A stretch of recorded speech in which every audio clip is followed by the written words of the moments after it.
I mean, as far as midlife crises go, it could be a lot worse.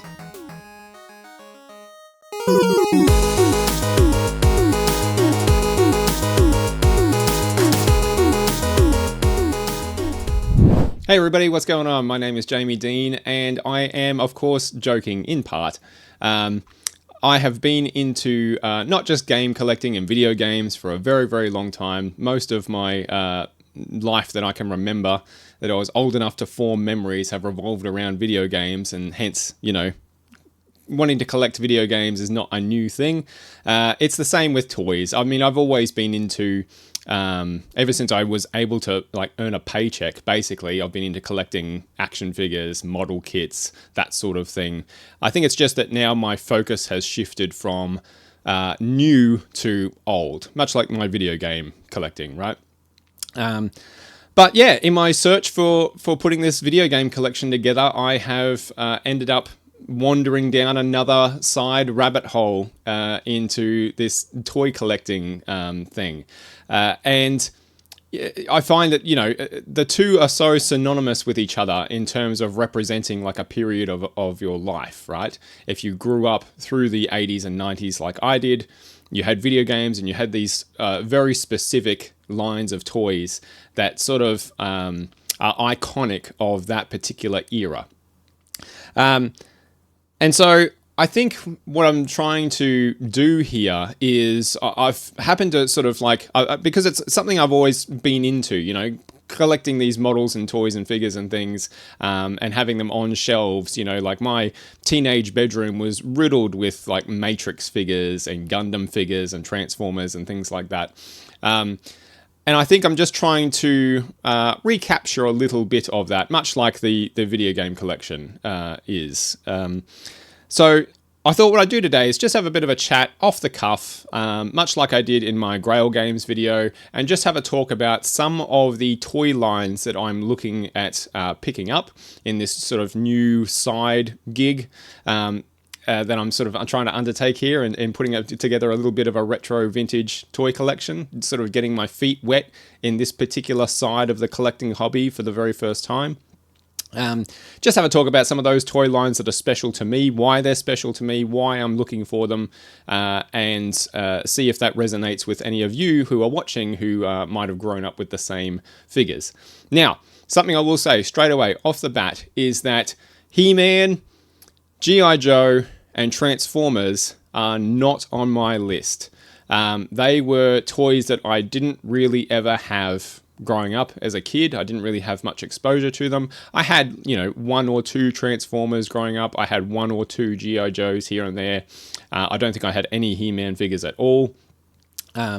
So they don't hold any sort of I love them all. I think they're fantastic because, again, they're all reminiscent of an era in our lives, right? But they don't hold any significant nostalgic attachment to me. And I think just like my video game collection here behind me is that I'm trying to focus on the lines of toys that do hold some sort of nostalgic attachment, some sort of sentimental value that spark a memory of some kind. Now, if you've been watching the channel at all, if you've seen any of my video game pickups, you'll know that I don't tend to have like a specific list of things that I'm looking for. I have my list of Grail video games, but I'm more of a window shopper. I'm more of a browser. I like to just go out there and be surprised, see what I find, see what speaks to me, because there are things that I come across that I'd forgotten entirely that I even had as a kid until I lay eyes on it and see it and suddenly get this flash of a memory of playing with this thing and loving it, right? So, and I like that. I like that part of the experience. So I'm not somebody who collects these things with a checklist that I have to tick off. Not really. I like to just browse and see. Like I said, I've got a vague idea of things that I would like to have, but the list I'm going to share with you is by no means exhaustive, right? These are just the ones that I remembered off the top of my head before I sat down to record this. So let's have a look at them. All right, so let's kick it off with the beast, right? The elephant in the room, the one that everyone loved in the 80s and 90s, and that is Teenage Mutant Ninja Turtles.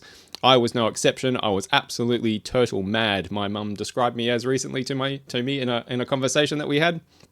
I remember getting my first the four brothers, the four turtles, I think on my 5th birthday, maybe. My birthday is actually quite close to Christmas. In my memory, there's a Christmas tree involved in getting these turtles.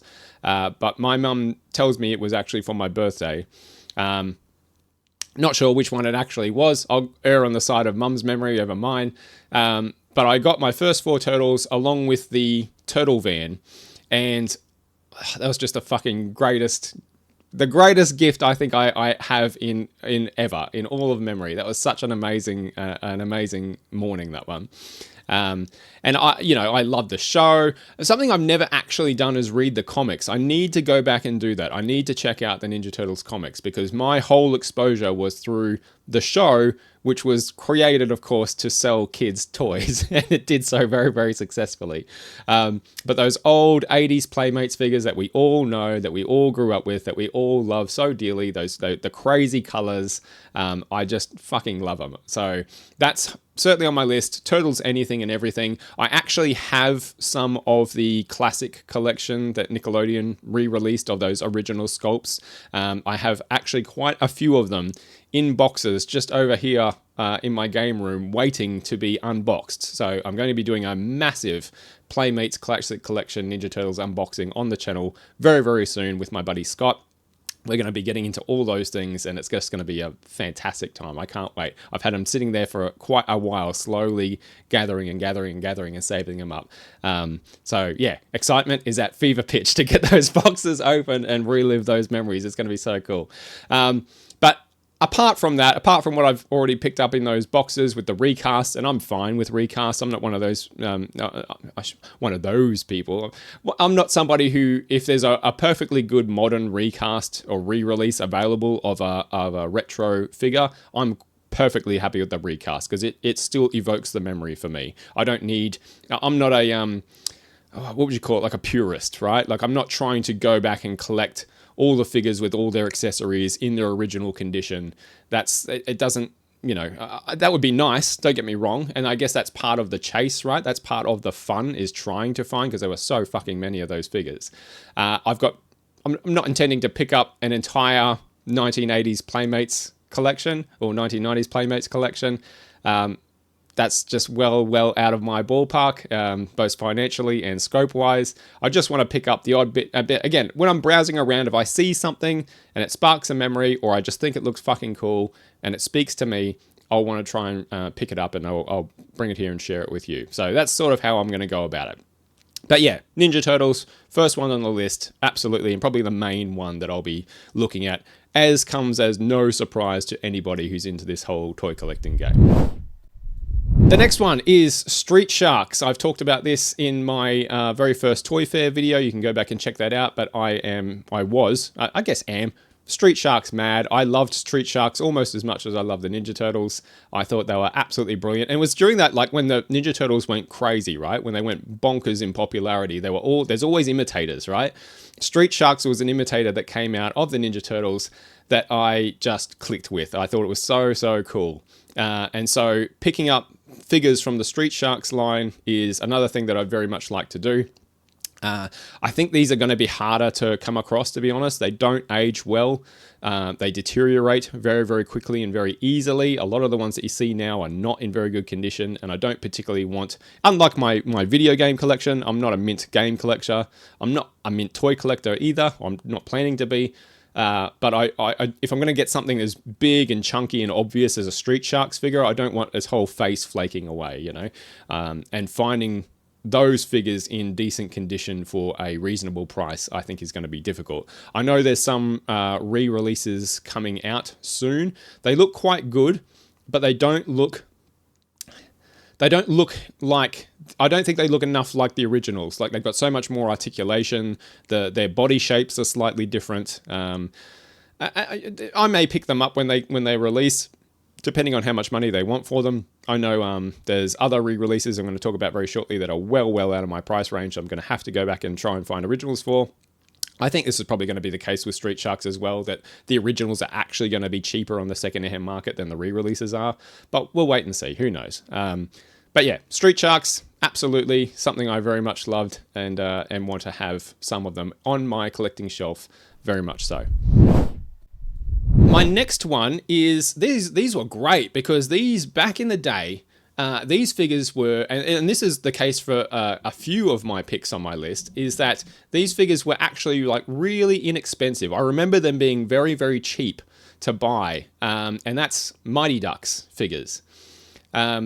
I remember picking these up in I remember finding them in like a one of those bargain stores, like a $2 store, you know, and they were like the real deal too. Like, weren't just knockoffs. For not very much money, something we could afford with our pocket money back in the day. I love the movies, but you know, those 90s sports movies, if you've seen one, you've seen them all. The Mighty Ducks is a particularly good one. I loved it back then.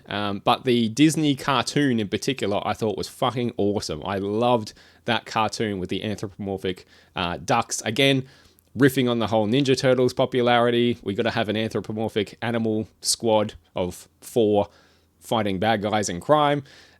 We did it again in Mighty Ducks, but I loved it. I thought it was brilliant. I really love the art style of that show, and the art style translates through to those figures really, really well. I'm lucky, I think, with Mighty Ducks in that they are not very expensive at all to pick up now, secondhand, certainly compared to something like the old Playmates figures for Ninja Turtles, and some of the others lines that are out there that have gotten very, very expensive to get, like all Transformers and things like that.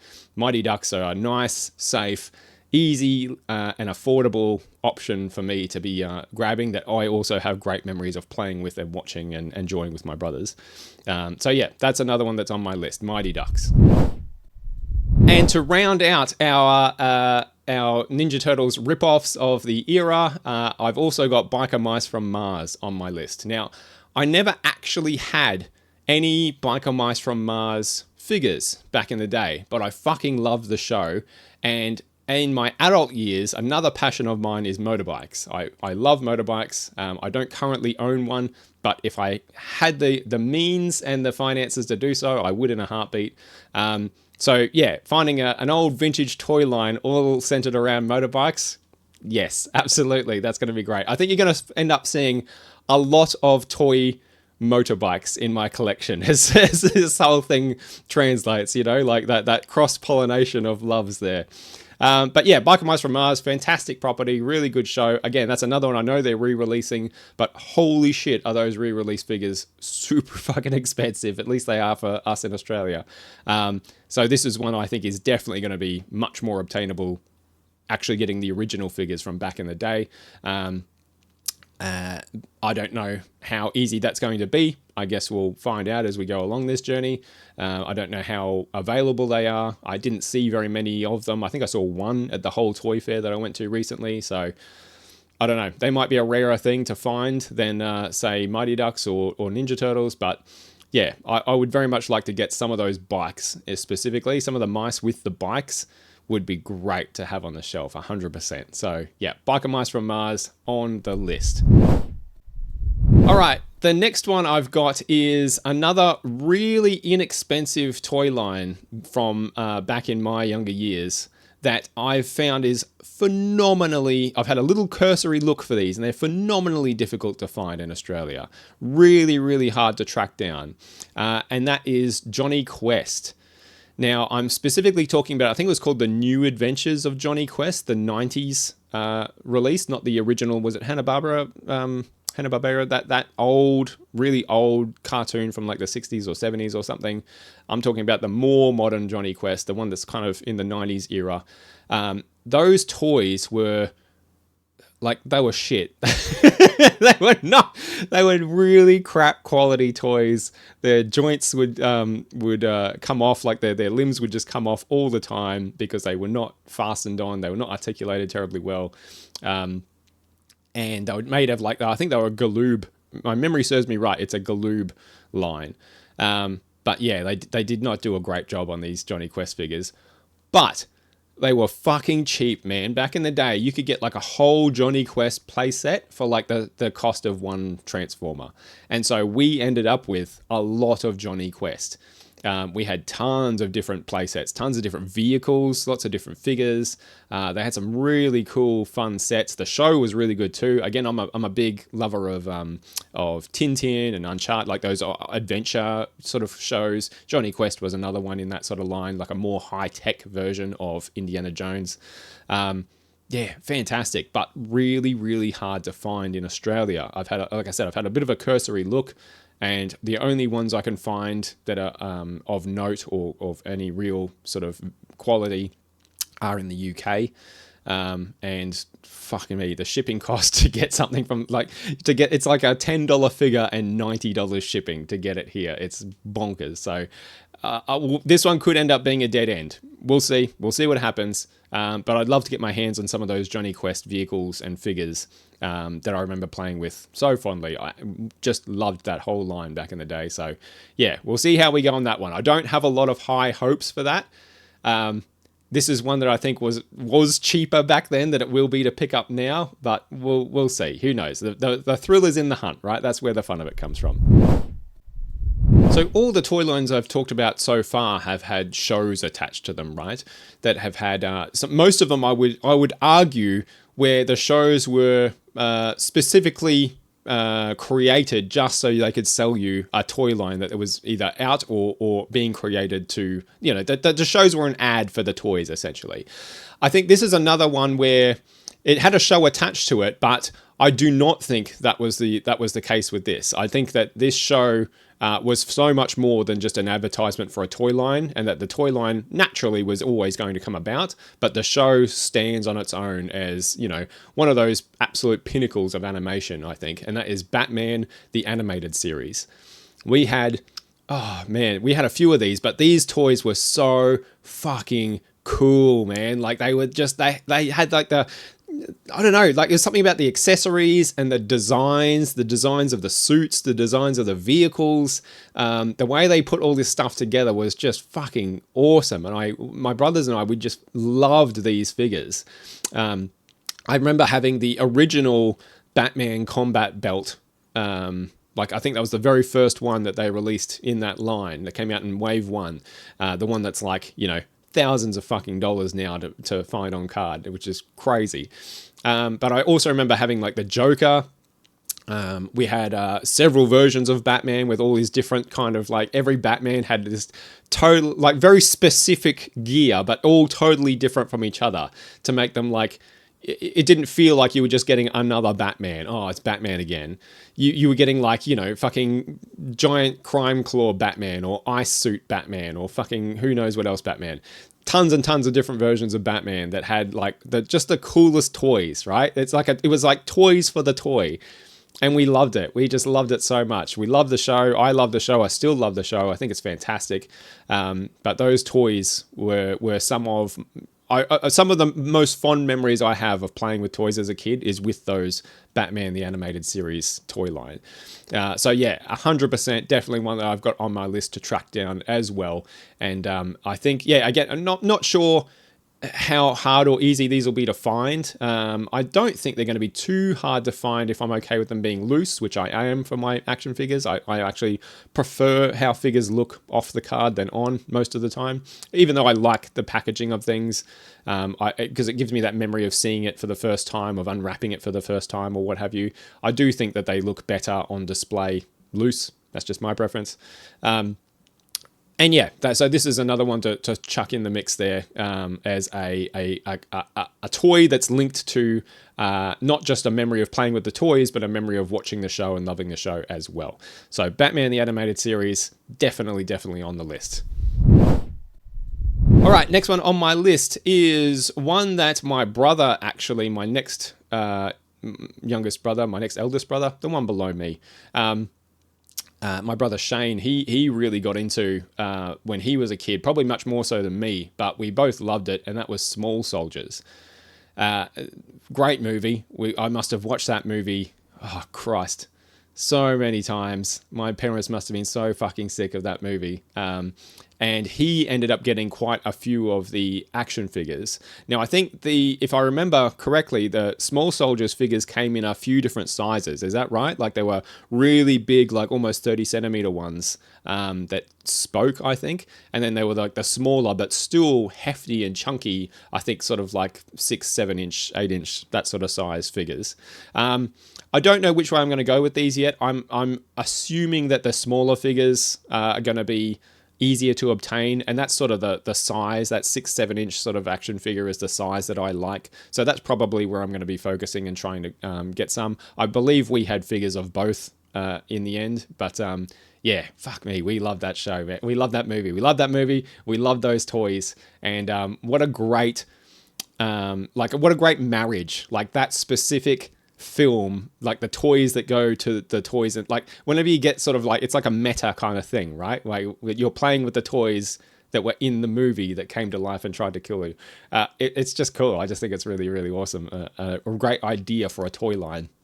Whether the movie was made to sell figures, I don't know, or whether the movie was made and making the figures was just a fucking no-brainer. It was, anyway, it was a bit of a stroke of genius, I think, either way.